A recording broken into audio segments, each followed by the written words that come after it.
Baik, kita mulai. Bismillah.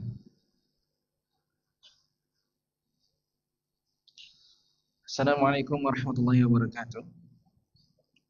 Alhamdulillah hamdan katsiran thayyiban mubarakan fihi. Wassalatu wassalamu ala asyrafil anbiya'i wal mursalin nabiyyina Muhammadin wa ala alihi wa sahbihi ajma'in. Amma ba'd. Segala puji hanya milik Allah Subhanahu wa taala yang dengan berbagai macam kenikmatannya kita diperjumpakan kembali di pertemuan kali ini. Dan kita melanjutkan adab-adab Islam masih berkenaan dengan adab menjenguk orang sakit.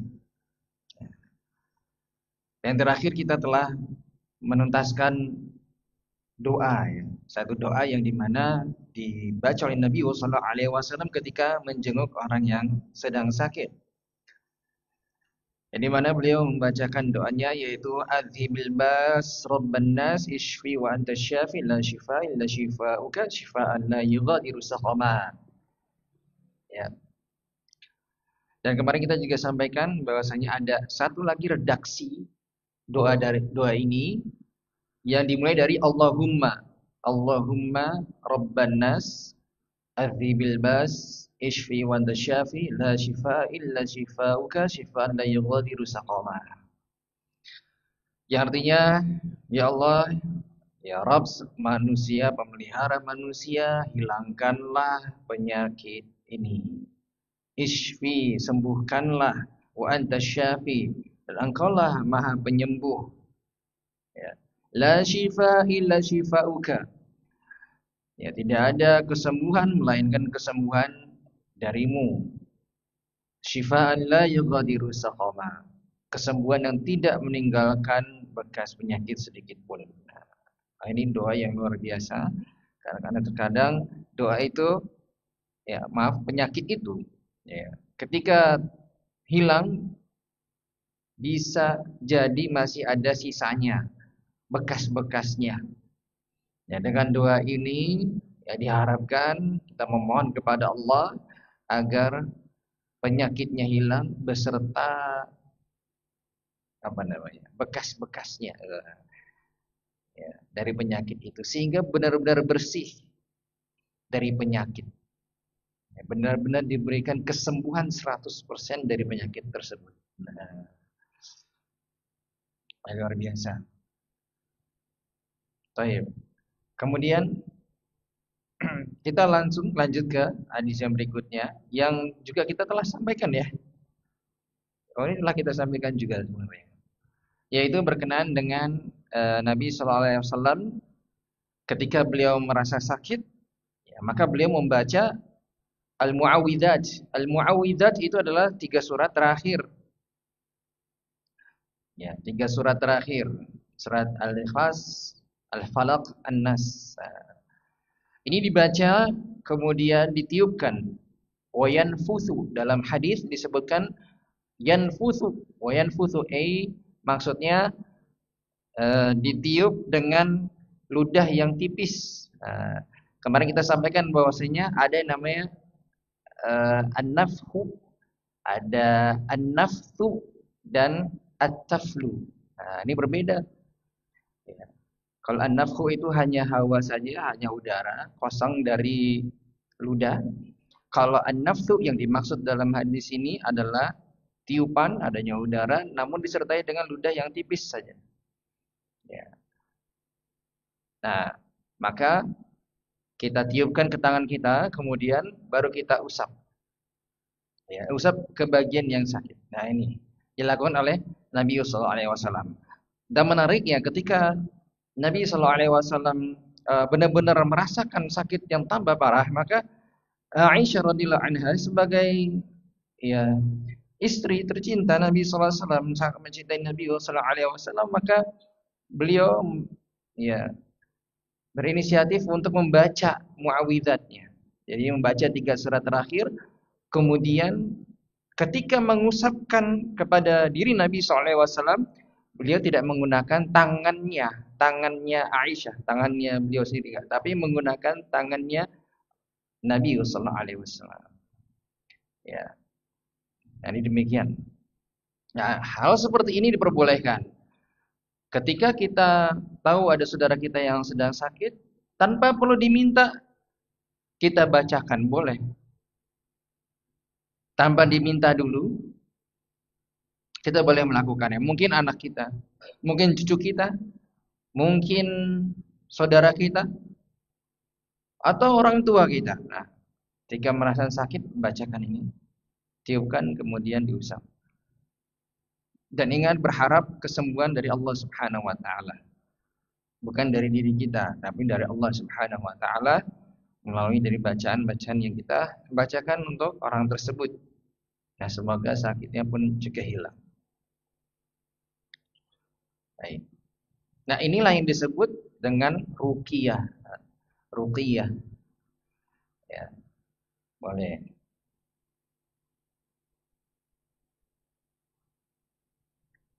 Baik. Yang berikutnya,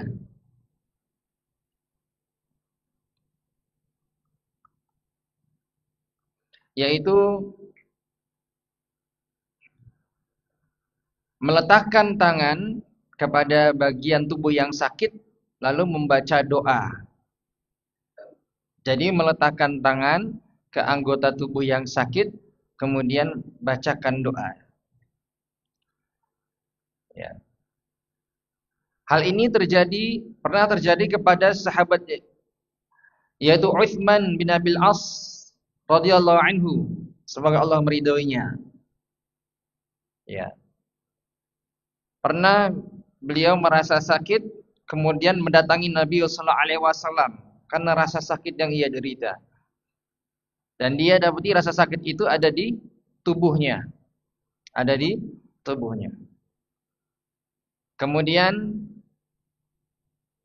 sakitnya itu sejak mundu aslam, sejak masuk Islam. Jadi ternyata penyakitnya ini, rasa sakit yang ia derita di bagian tubuh tertentu, ternyata sudah ada sejak masuk Islam.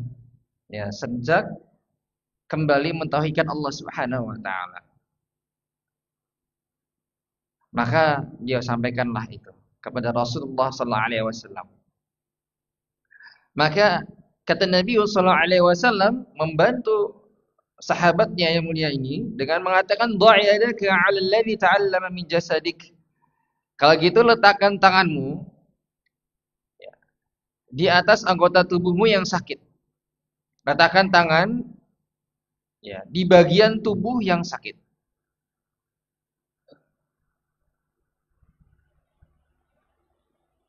Wa qul bismillah thalathan.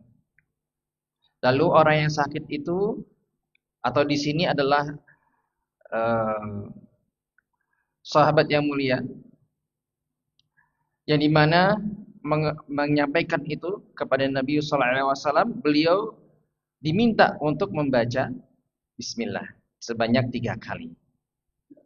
Ya. Sahabat Utsman bin Abil As diminta untuk meletakkan tangannya di bagian tubuhnya yang sakit kemudian membaca bismillah sebanyak 3 kali. Wa qul sab'a marrat. Kemudian kata Nabi sallallahu alaihi wasallam, lanjutkan dengan membaca doa ini sebanyak 7 kali. Apa doanya? Yaitu a'udzu billahi wa qudratihi min syarri ma ajidu wa uhadir. Pernah saya sampaikan di sini ya. Inilah hadisnya. Di mana doanya adalah saya berlindung kepada Allah Tabaraka wa Ta'ala dan kekuasaannya dari keburukan penyakit yang aku rasakan dan aku khawatirkan. Nah, ini dia doanya. Doa minta perlindungan ya dari penyakit yang dirasakan maupun yang dikhawatirkan. Baca 7 kali. A'udzu billah wa qudratihi min syarri ma ajidu wa uhadir. Saya kasih warna bagian yang ini. Kemudian yang ini juga. Ya. Nah, di sini Nabi sallallahu alaihi wasallam ingin mengajarkan kepada sahabat Ya, yang mulia ini dengan cara kamu bisa sebenarnya kamu bisa mengobati dirimu sendiri. Gitu. Caranya gini, letakkan tangannya ke anggota tubuh yang sakit. Baca bismillah 3 kali, ya, kemudian baca doanya 7 kali. Itu. Misalkan tangan saya sakit, nah sudah, letakkan, oh, tangan sini sakit. Letakkan, kemudian baca bismillah, bismillah, bismillah. Kemudian baca doanya, a'udzubillahi wa qudratihi min syarri ma ajidu wa ahadzir. Sebanyak 7 kali. Diulang. Tapi jangan buru-buru. Karena kita pengen buru-buru sembuh, pengen cepet-cepet lihat hasilnya itu. Tabiat manusia tuh begitu. Pengen cepet dapat hasilnya, pengen instan. Makanya kan kita punya obat-obatan ya kan, obat-obatan ya kimia. Karena apa? Cepet, instan. Minum obat itu seret langsung sakit kepala hilang kan gitu, berharapnya gitu. Nah, kalau ini namanya meruqyah diri sendiri, maka tentu yang pertama sabar. Jangan tergesa-gesa. Ingat bahwasanya penyakit sakit yang kita derita itu bisa jadi dua tujuannya. Membuat kita sadar kalau kita belajar untuk bersabar, meraih pahala. Yang kedua, menghapus dosa-dosa. Ini. Jadi sabar dulu. Ya. Pelan-pelan letakkan sakitnya di sini. Kalau sakitnya di kaki, ya, karena misalkan ibuan, ibu rajin masak di dapur tuh, berdiri berjam-jam masak, pegel itu, ya kan, pergelangan kakinya sakit, pegel-pegel, nah, baca sambil di meja, sambil letakkan Bismillah, pelan-pelan, dan juga resapi makna doanya. Oh, saya ini sedang memohon perlindungan kepada Allah. Dan yang menyembuhkan itu Allah Subhanahu wa taala. Yakin, benar-benar punya keyakinan yang besar dan harapan Allah Subhanahu wa taala menyembuhkan dari rasa sakit itu. Itu harus ada dalam hati. Dan juga ridha ketika kita merasakan sakit tersebut. Oh ya sudah, ini berarti takdir dari Allah. Ya, maka terima dengan baik, sabar, lalu ikhtiar untuk menyembuhkan penyakit tersebut, salah satunya dengan doa ini. Dengan cara yang seperti ini, insyaallah taala kita akan lihat hasilnya nanti. Ya. Dan ini enggak sekali. Jangan diharap bahwa sekali, ini udah kok nggak sembuh. Enggak gitu. Sekali lagi bukan instan. Bisa jadi Allah berikan instan, alhamdulillah. Ya kan? Tapi bisa jadi butuh berkali-kali. Ya, sering-sering. Ya. Jadi bukan yang sekali baca, wah, terus mana hasilnya? Ah, enggak begitu. Bukan begitu modelnya, ya. Kalaupun dikasih langsung, alhamdulillah. Kalau tidak, maka berarti sabar. Baca lagi ulang. Mungkin yang pertama kurang pas. Mungkin yang pertama atau yang kedua mungkin kurang menghayati. Mungkin yang ketiga kurang, tekadnya kurang kuat. Nah, ya. Mungkin yang keempat ada suudzon kepada Allah. Ada prasangka buruk kepada, ini kok udah berkali-kali kagak sembuh ya. Sudah mulai itu. Nah, ini mulai ada, sudah mulai ada bibit. Ya, jangan sampai suudzon kepada Allah Subhanahu wa taala. Selalu berprasangka baik kepada Allah. Ingat bahwasanya ana inda dhanni 'abdi bi. Sesungguhnya Allah itu ya sesuai dengan prasangka hambanya. Ya. Baca doa ini. Sudah hafal ya? Sudah hafal insyaallah. Coba kita ini ya, saya pandu insyaallah. Yang pertama, Bismillah 3 kali kan, kemudian doanya ini yang 7 kali ini. A'udzu billahi wa qudratihi min syarri ma ajidu wa uhadir. Sekali lagi, a'udzu billahi wa qudratihi min syarri ma ajidu wa uhadir. Ya, Masya Allah, Alhamdulillah. Luar biasa. Masya Allah. Nah, ini kita sambil praktekkan. Nah, mungkin nanti di rumah, sudah sampai rumah, mungkin ada yang kita merasa sakit tubuh kita, silahkan baca. Baik. Dan ini merupakan bentuk tawasul ya. Sebenarnya itu kita sedang tawasul kepada Allah Subhanahu wa taala. Jadi tawasul itu kayak gitu modelnya, Pak Bu sekalian ya. Tawasul dengan apa? Dengan sifat Allah Subhanahu wa taala. Nah, ini kita sedang tawasul. Tawasul yang diperbolehkan ya. Tawasul itu ada yang diperbolehkan, ada yang tidak. Nah, ini salah satu yang diperbolehkan. Dengan nama-nama Allah, bertawasul dengan sifat-sifat Allah, bertawasul dengan amal soleh. Ya. Ini diperbolehkan di dalam syariat Islam.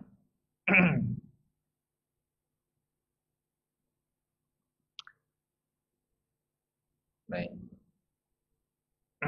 Kemudian ketika kita meletakkan tangan kita ke anggota tubuh yang sakit, maka dianjurkan tangan kanan. Ya. Jadi kalau misalkan sebisa mungkin, kalau memang bagian ya bisa disentuh dengan tangan kanan, tangan kanan. Iya. Pundaknya gini. Iya, begini. Begini. Sebisa mungkin. Ya kalau nggak bisa ya, gimana kalau lengan ini? Ya, ya jangan begitu juga gitu. Gimana? Ya nggak bisa ya begitu. Ya sebisa mungkin. Makanya kan dianjurkan. Dianjurkan ya kalau bisa sampai tangan kita, tangan kanan kita ya pakai tangan kanan. Kalau nggak bisa ya ganti. Ya, jangan dipaksa. Baik. Ya nggak apa-apa. Ini kan anjurannya kalau bisa tangan kanan.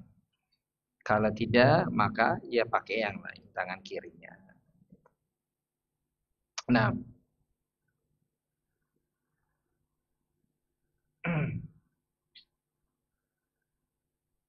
yang berikutnya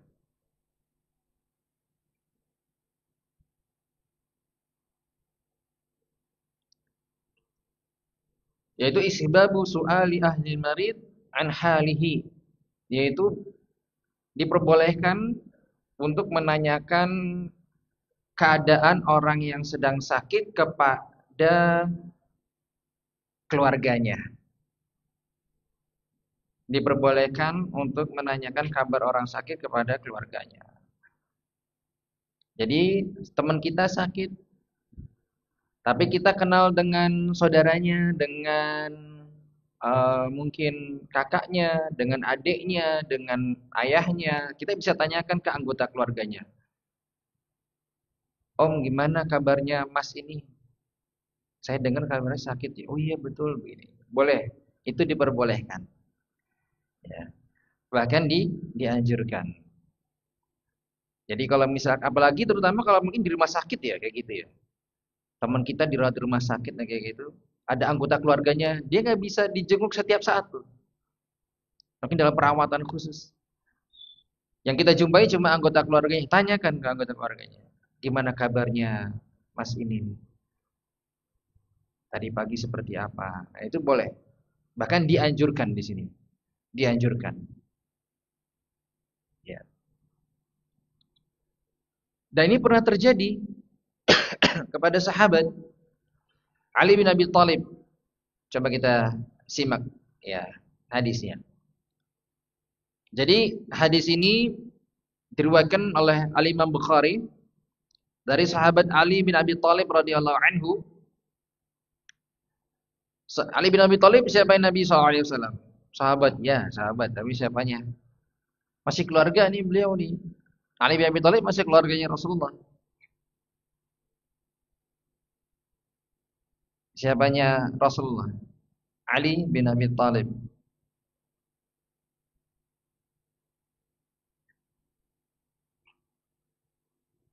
Siapa?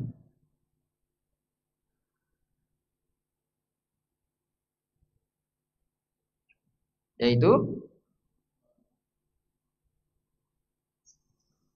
depannya S.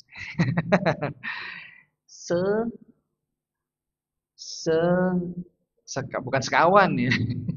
Sepupu.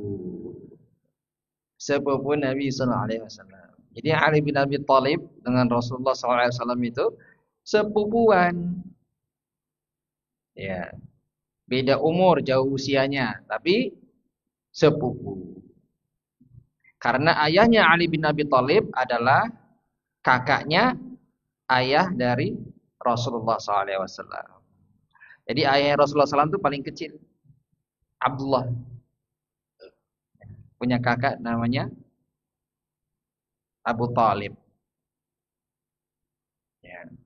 Jadi Abu Thalib adalah pamannya Rasulullah. Gitu. Paman tercinta Nabi SAW itu Abu Thalib. Masya Allah. Ya Hamzah dan paman yang lainnya yang, namun yang agak spesial itu Abu Thalib.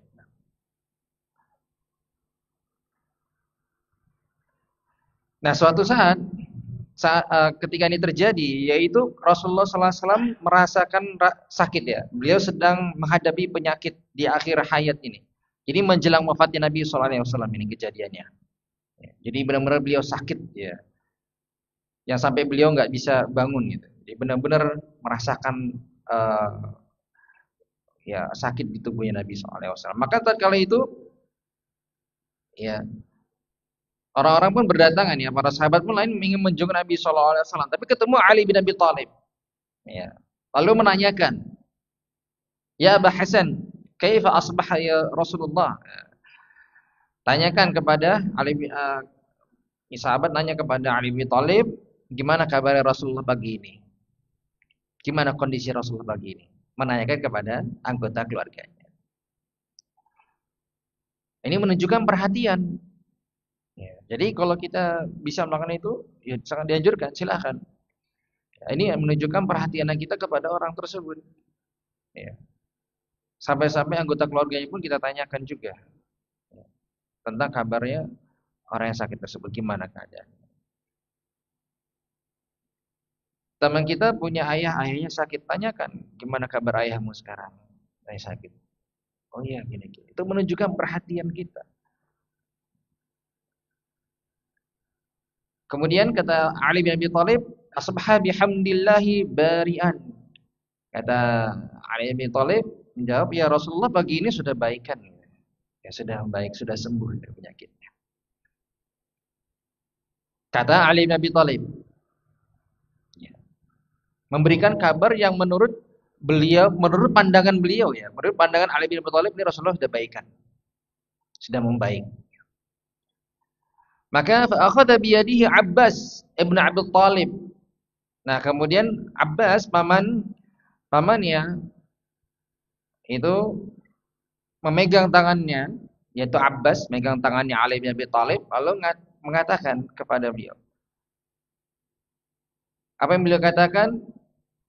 Anta wallahi ba'da thalath. Apa kamu enggak lihat Rasulullah sallallahu alaihi wasallam itu akan wafat 3 hari lagi karena sakit yang beliau derita ini.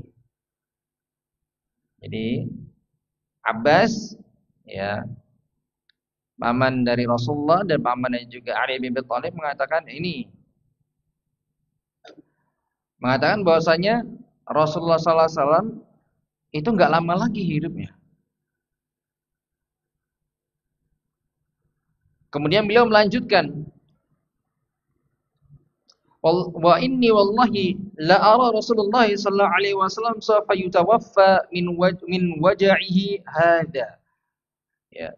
Sungguh demi Allah, ya, Rasulullah itu akan segera wafat karena penyakit yang beliau derita ini. Inni la a'rifu wujuha bani Abdul Muttalib 'indal maut. Karena sungguhnya aku mengetahui, kata Abbas, karena Abbas ya radhiyallahu anhu mengatakan, sungguhnya aku mengetahui raut wajah keturunan Bani Abdul Muttalib ketika menghadapi kematian. Sampai sini mungkin masih agak bingung nih. Gimana maksudnya? Ya, ini tambahan. Sebenarnya inti dari hadis ini adalah tadi yang di awal. Bertanya kepada anggota keluarganya tentang orang yang sedang sakit. Baik.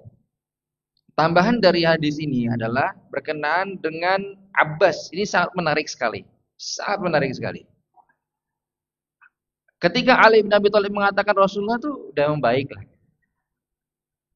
Menurut pandangan Ali bin Abi Thalib. Tapi Abbas sebagai senior tentunya. Dan Abbas ini ternyata radhiyallahu anhu punya firasat, punya ilmu apa ya namanya? Membaca wajah, membaca raut wajah. Makanya dikatakan la a'rifu wujuha Bani Abdul Muttalib indal maut. Saya tahu raut wajah keturunan Bani Abdul Muttalib ketika menghadapi kematian. Sudah menjelang ajalnya nih. Raut wajahnya sudah bisa dibaca ini. Jadi seakan-akan menunjukkan bahwa saya memang ada ilmu tersebut. Ada ilmu membaca raut wajah orang sehingga tahu orang ini keadaannya itu sakit seperti apa. Orang ini tabiatnya baik atau enggak. Itu kebaca dari raut wajah. Atau ciri-cirinya, ada ciri-cirinya seperti itu. Ya. Maka beliau memiliki hal tersebut dan begitu kuat saking tahunya mengatakan Rasulullah ini enggak bakal lama hidupnya. Dengan sekedar melihat begitu dia tahu. Bukan ini ya, bukan ilmu gaib gitu dukun ini. Bukan ini. Ini bahaya ini. Masya Allah. Bukan begitu. Ini bukan penafsirannya, bukan begitu. Bukan menerawang ya. Bukan menerawang. Bukan. Ini ada ilmu yang punya firasat dari lihat raut wajah. Ya. Itu bisa diterapkan. Mungkin nggak 100% tapi dari sini beliau kan sebagai senior dan mengenal keturunan dari Abdul Muthalib, Bani Abdul Muthalib ini. Sudah melihat beberapa orang dari marga Bani Abdul Muthalib ini kalau meninggal itu begini raut wajahnya. Kalau meninggal itu begini. Ada khasnya. Dan itu ternyata tampil di wajahnya Nabi Shallallahu alaihi wasallam. Maka beliau berani mengatakan demikian. Ini nggak lama lagi Rasulullah. Gitu ya. Tadi ini tambahan. Bapak Ibu pernah tahu ilmunya? Membaca raut wajah orang? Masya Allah. Dan menarik. Ketika saya baca ini ternyata menarik. Ada kisah yang serupa. Kisah ini saya sedikit cerita di luar dari tema ini. Kisah yang serupa juga tentang membaca raut wajah untuk mengambil kesimpulan tabiat seseorang, apakah baik atau buruk, atau yang seperti apa orangnya, sifat-sifat yang dimiliki orang tersebut dari bentuk wajah. Pernah dialami oleh Al-Imam Syafi'i rahimahullah taala. Al-Imam Syafi'i rahimahullah taala dalam kitab Adab Syafi'i wa Manaqibuhu. Yang ditulis oleh Al-Imam Abu Hatim Ar-Razi rahimahullah taala.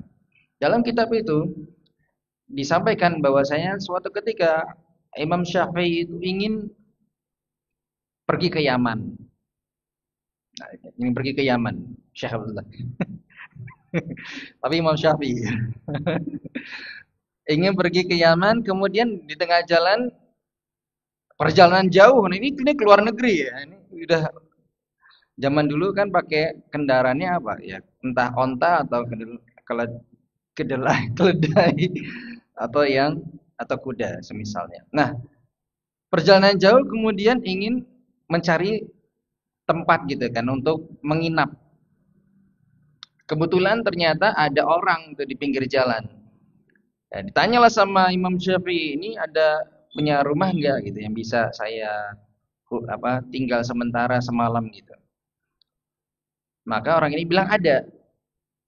Oh iya, dijamulah Al-Imam Syafi'i. Dari raut wajahnya Imam Syafi'i membaca. Tatkala itu Imam Syafi'i pergi ke Yaman karena ingin membeli buku-buku tentang ilmu tersebut, membaca raut wajah. Ya. Kemudian dari buku-buku yang beliau sudah miliki, sudah pelajari, itu ternyata orang ini tuh punya raut wajah tabiatnya buruk. Begini, begini, centang, checklist, checklist, checklist. Ternyata ini kayaknya orangnya tabiat buruk. Tapi ternyata kok baik. Akhirnya disediakan rumah, ya. Kemudian disediakan makan malam, disediakan parfum, disediakan selimut. Pokoknya enak tenan kayaknya. Jadi beliau Imam Syafi'i nginep itu, masya Allah, fasilitasnya tuh udah bintang 5 gitu. Melihat itu Imam Syafi'i langsung mikir, wah berarti percuma saya belajar ilmu ini gitu, karena ternyata nggak sesuai. Ini buktinya orang dengan raut wajah seperti ini harusnya tuh tabiatnya buruk. Tetapi kok ini malah baik sekali, dermawan sekali. Lalu Imam Syafi'i bertekad, nanti kalau besok pagi saya buang aja lah buku-bukunya ini. Gitu. Adalah besok paginya Imam Syafi'i minta mau pergi, ditegurlah sama laki-laki tersebut. Inti tegurannya adalah, intinya saja, saya katakan saya dengan bahasa saya sendiri. Emangnya ini yang saya berikan gratis? Percuma, cuma-cuma gitu aja. Kasarnya begitu. Akhirnya Imam Syafi'i pun langsung, oh ini dia. Kamu sudah nginep di rumah. Kamu sudah saya kasih makan. Sudah saya kasih ini, kasih itu, kasih ini, kasih itu. Semuanya gratis. Enggak ada biayanya. Ternyata dikiranya gratis, dermawan sekali gitu kata Imam Syafi'i. Ternyata ujung-ujungnya duit. Ya, ternyata butuh duit juga gitu. Masya Allah. Lalu Imam Syafi'i pun akhirnya mengatakan, wah ternyata ini benar. Ya, ternyata ilmu tersebut bisa dipraktekkan. Nah ini, jadi menarik sekali kisahnya, di mana ternyata ada yang seperti itu. Ya. Dan ini Allah alam bisawab, ya, yang saat ini sekarang ini apakah memang ada atau tidak ilmu itu? Tapi kalau eh, mungkin ada, nah itu bisa mungkin dipelajari. Jadi bisa melihat gitu ya. Mungkin tidak 100%, tapi minimal kita punya gambaran. Nah ini dia. Jadi dipraktekkan oleh Al-Imam Syafi'i rahimahullah wa ta'ala. Begitu juga dengan hadis ini, di mana Abbas paman Nabi sallallahu alaihi wasallam pun juga melakukannya. Allah alam bisawab. Ya.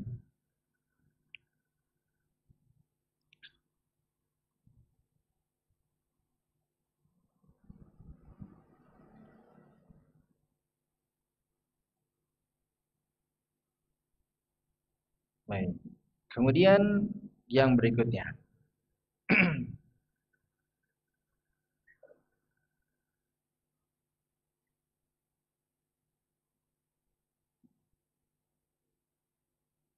yaitu menenangkan, ya, hati orang yang sedang sakit.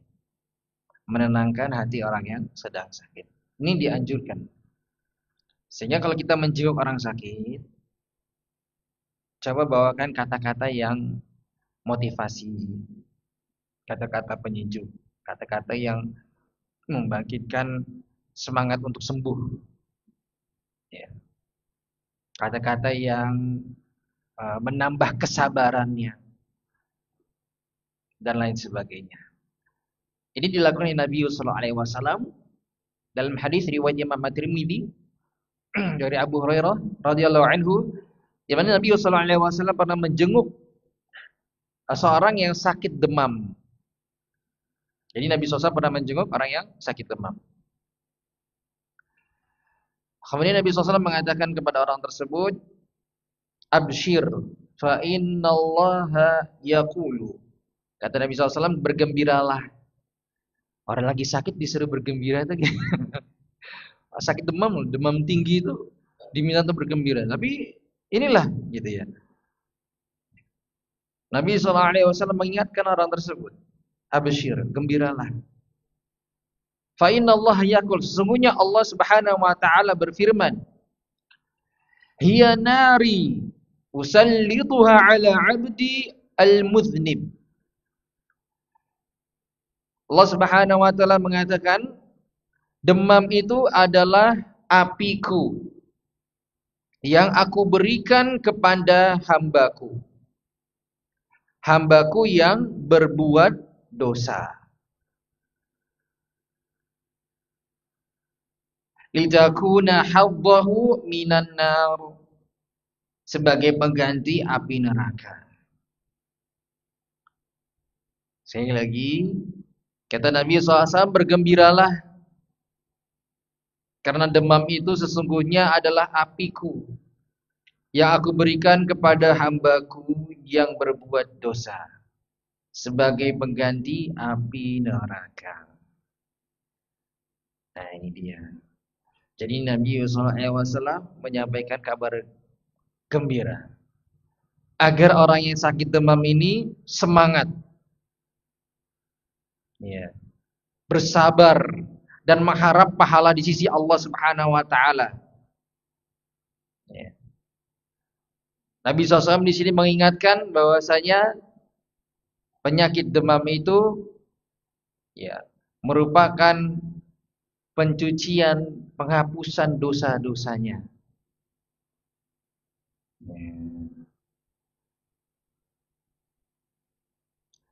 Sehingga dosa yang dia nanti harusnya disiksa di api neraka dicicipi dulu di dunia dengan demam, penyakit demam, dan digugurkan dari dosa-dosanya.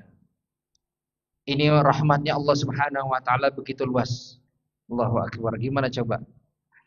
Dengan hal yang sepele aja, cuma penyakit demam itu, Allah berikan penghapusan dosa.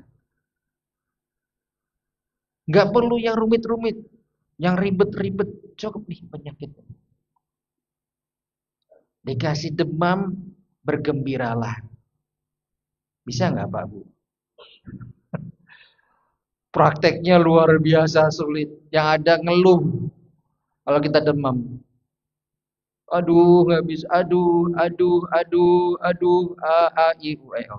Itu yang kita lakukan.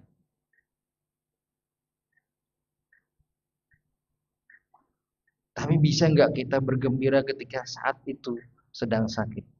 Merasakan, oh ini dia. Saatnya saya untuk bersabar. Saatnya saya untuk meraih pahala di sisi Allah Subhanahu wa taala. Inilah momen Allah berikan kepada saya dalam dalam rasa sakit ini supaya saya bisa mengingat Allah Subhanahu wa taala kembali. Supaya saya dilatih untuk berzikir, supaya saya dilatih untuk mengingat Allah Maha Penyembuh dan mengharapkan pahala di sisi Allah Subhanahu wa taala. Dan mengingatkan kembali bahwa saya penyakit yang diderita itu menghapus segala dosanya.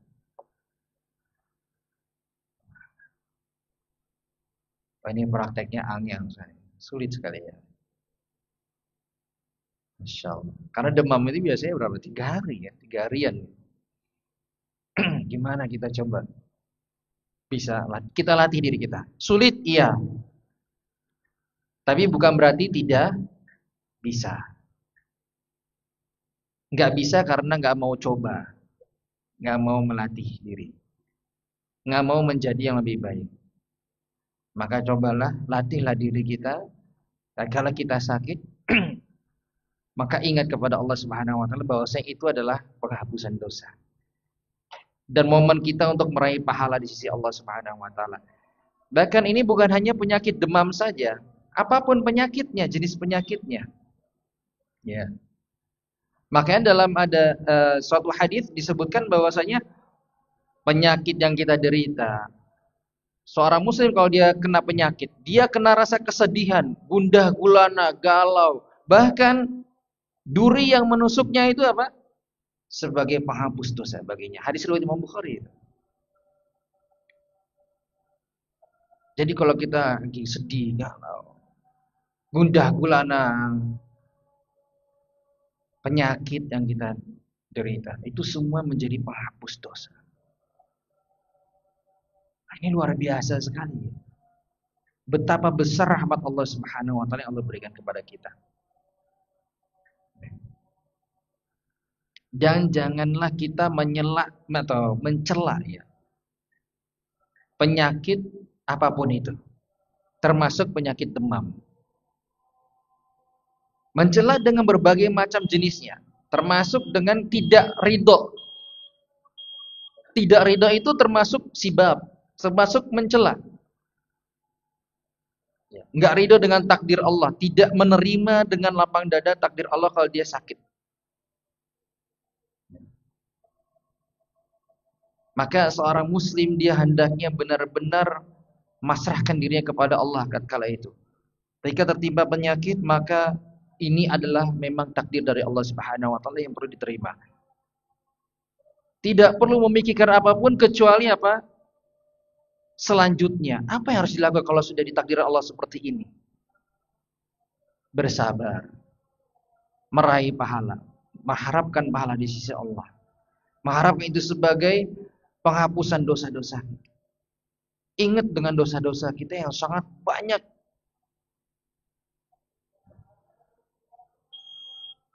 Jadi dengan itu, apa yang kita doakan, apa yang kita harapkan, sampai dengan kita berdoa kepada Allah kesembuhan, maka Allah akan mengabulkannya.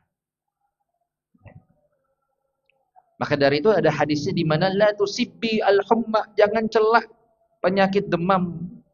Fa innaha tuzhibu khataya bani Adam, karena penyakit demam itu bisa menghapus kesalahan manusia. Kama yuzhibul kir khabathal hadid. Hadis riwayat Imam Muslim. Sebagaimana api itu membersihkan kotoran besi. Masya Allah. Dan ini momennya pas banget nih. Biasanya musim-musim ini musim demam ini. Allahumma salli. Jadi kita latih diri kita. Sudah punya ilmunya, sewaktu-waktu kita ditimpa ya penyakit demam ataupun apapun itu, batuk, pilek, pusing, sakit perut, lain sebagainya. Maka ingatlah, itu merupakan penghapusan dosa. Waktu kita untuk bersabar dan meraih pahala di sisi Allah Subhanahu wa taala. Allah alam bisawab. Ini mungkin akhir dari pertemuan ini dan akhir dari bab ini juga. Alhamdulillahilladzi bi ni'matihi tatimmus shalihat. Di pertemuan berikutnya masuk kepada bab yang baru. Demikian, jika ada pertanyaan maka nanti dipersilahkan setelah dan mohon alam bisawab. Sallallahu Muhammadin wa ala alihi wasallam. Wassalamualaikum warahmatullahi wabarakatuh.